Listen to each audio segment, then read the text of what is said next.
When we think of a historical conquest, what usually comes to mind? Clashing swords, military genius, sheer force, right?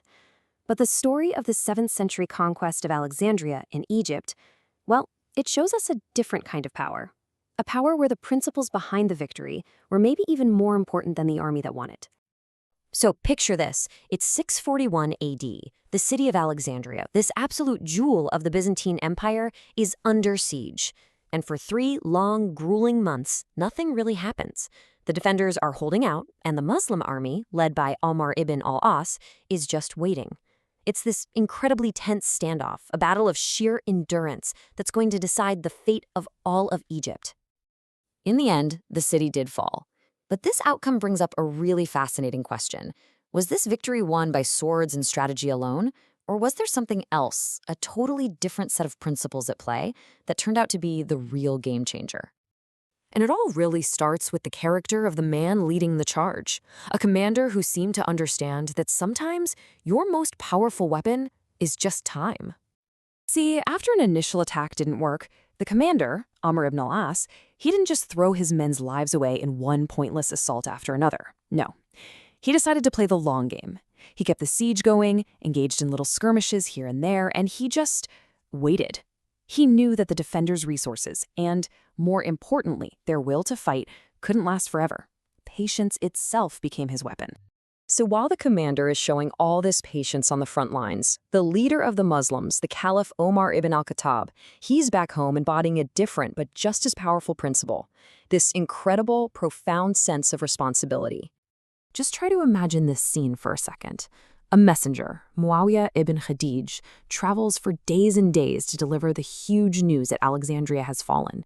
He finally gets to Medina, probably expecting to find the leader of this rapidly growing empire in some grand palace. But instead, he finds Omar in the mosque. He's looking tired, he's wearing simple clothes, and he's personally taking care of the day-to-day business of the state. When the messenger suggested that maybe the caliph was taking a nap, Umar's response was just incredible. It shows you a man who was totally consumed by the weight of his duties, his duty to his people during the day, and his duty to God at night. For him, leadership wasn't a job. It was this constant trust that left basically no room for rest. But this sense of duty wasn't just about managing an empire. And this next part of the story, this is where we really get to the heart of what these people truly valued, what their entire mission was all about. Okay, first we need to understand a key term, jizya. What was it? It was a tax paid by non-Muslims who were living under Muslim rule. And in exchange for paying this tax, their lives, their property, and their freedom to practice their own religion were all protected by the state. So it was a source of revenue for the government. Keep that in mind. Now, after a battle, prisoners of war were given a very clear choice. Option 1, embrace Islam and become part of the community. Option 2, stay in your own faith and pay the jizya. The results for the state were totally different.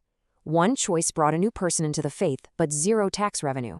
The other choice brought cold, hard cash into the treasury. So, which outcome do you think the soldiers got excited about? Well, whenever a prisoner chose Islam, which meant no future tax payments from that person, the Muslims would just erupt in celebration. They'd shout, Allahu Akbar, God is greatest, with this genuine, passionate joy. But, and this is the crazy part, when a prisoner chose to pay the jizya, literally handing the state a brand new source of income, the Muslims were upset. They'd groan. They were visibly disappointed. Now, from a worldly, financial perspective, that reaction makes absolutely no sense. And that reaction right there, it tells you everything you need to know about their core motivation. It's what the source material points to as proof of their sincerity. Their mission, the one taught to them by the Prophet Muhammad, was about guiding hearts, not about filling up the treasury. They were genuinely sad when someone missed what they believed was the path to salvation, even if it meant more money for them. And this idea of choice, this wasn't something they just made up. It was rooted directly in their holy book. This verse from the Quran lays down a foundational rule. You can't force faith on anyone. They could share the message, sure, but the choice had to be completely free. Their happiness and their sadness were all about their concern for other people's spiritual well-being, not about trying to force them into anything. So, how did these principles of choice and sincerity actually work when it came to governing a really diverse group of people? Well, the story of the Coptic Patriarch gives us a pretty powerful example. So, before the Muslims arrived, Egypt was not a peaceful place, religiously speaking. The ruling Byzantines, who were a different kind of Christian, were actively persecuting the local Coptic Christians.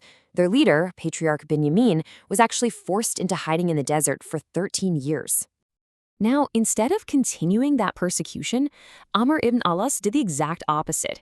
He sent a message out offering the patriarch a covenant of safety from God himself. He invited Binyameen to come out of hiding, guaranteeing his protection and giving him full authority to lead his people and run his churches. He wasn't treated like a defeated enemy. He was welcomed back with honor and respect as a community leader. This legacy of justice and sincerity, though, it stands in pretty stark contrast to some of the most famous stories that get told about this conquest. And that brings us to our final principle, the importance of getting the history right. I mean, it's one of the most infamous stories of cultural destruction in all of history. You can probably picture it. The conquering Muslims burning all the priceless scrolls of the great Library of Alexandria just to heat the city's bathhouses. But did it actually happen? Well, when you actually start to dig into the historical evidence, the whole story just kind of falls apart. First off, there's no isnad. That's a verified chain of sources that historians use to trace a story back to an actual eyewitness. The earliest accounts of this don't show up until centuries after it supposedly happened. And crucially, major early historians who wrote about the conquest, they're completely silent about it. The story seems to pop up much later, around the time of the Crusades, which kind of suggests it might have been propaganda. And besides, as the source points out, burning books for 6 months is a really weird and inefficient way to get rid of a library. So, at the end of the day, when you look at the actual evidence we have, historical analysis leads to one conclusion. This story is a myth. It's a powerful story, for sure, but it's one that just doesn't line up with the principles demonstrated by the very people it accuses. And that kind of leaves us with this one final thought to chew on. The story of this conquest, once you strip away the myths, it gives us a really clear case study, and it forces us to ask a question that is absolutely timeless for any leader in any time period. When material gain and moral principle are on a collision course, which one wins out?